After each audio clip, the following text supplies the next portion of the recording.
আমার মিষ্টি বন্ধুরা, গুড আফটারনুন। তোমরা সবাই কেমন আছো? দেখতে পাচ্ছ আমি কি করছি। তোমাদের একটা বিশেষ বার্তা দেওয়ার আছে আমার। অনেক দাদা ভাই দিদি ভাইরা তো তোমাদের বলে এই ব্যবসা করতে ওই ব্যবসা করতে, কিন্তু আমি তোমাদের একটা কথা বলতে চাই। আমার বিশেষ ধারণায় কালকে তো জানোই পয়লা বৈশাখ, সবাইকে মানে পয়লা বৈশাখের শুভেচ্ছা। মিষ্টির হাঁড়িটা পাঠিয়ে দেবে সবাই। তো ওই গানটা শুনেছে না, লোকে যেটাই বলুক, ভাই আমার সোনার হরিং চাই। মানে সত্যি কথা বলতে আমার সোনার হরিং চাই না, আমি ঠাকুর মশাই হতে চাই। কারণ কাপড়ের ব্যবসা আরও দুটো ব্যবসা ধরে নিয়ে দেখছি, ঠাকুর মশাইয়ের ব্যবসাটা সব থেকে বেশি ভালো। কোনো পুঁজি লাগে না, কোনো মানে লোন নিতে হবে না, ঠিক আছে? তুমি বিন্দাস এই ব্যবসাটা করতে পারবে। কালকে ভাবছি পয়লা বৈশাখ ছোট্ট করে পূজা করব, বেশি বড় না, ছোট্ট করে।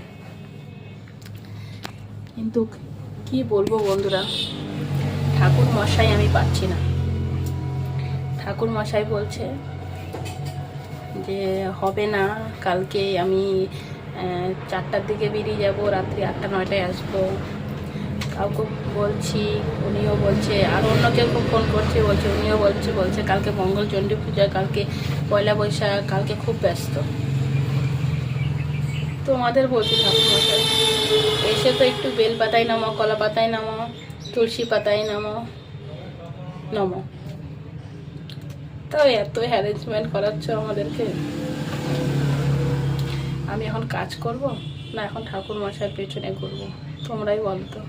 তোমাদের মধ্যে কেউ পুজো করতে পারো না, আমি কিন্তু ঠাকুর মশাইয়ের থেকেও ভালো করতে পারি। কিন্তু মনে একটা শান্তি যে না, ঠাকুর মশাইকে দিয়ে পুজোটা করালাম। দুঃখের কথা কি আর বলবো,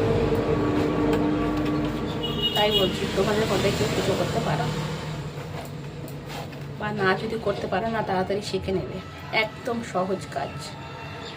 আর সব থেকে বড় কথা, যে দাদা ভাই দিদি ভাইরা এখনও পর্যন্ত কোনো ব্যবসা খুঁজে পাচ্ছ না, কি করবে সিদ্ধান্ত নিতে পারছো না, তাদের জন্য এই ঠাকুর মশাই হওয়াটা বা এই ব্যবসাটা বেছে নেওয়াটা খুব সহজ কাজ।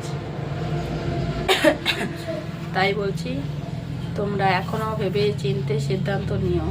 মানে এগিয়ে যাওয়া এটা কিন্তু ভালো একটা রাস্তা। মানে কেউ পারবে না এই মাস্টারদের মতন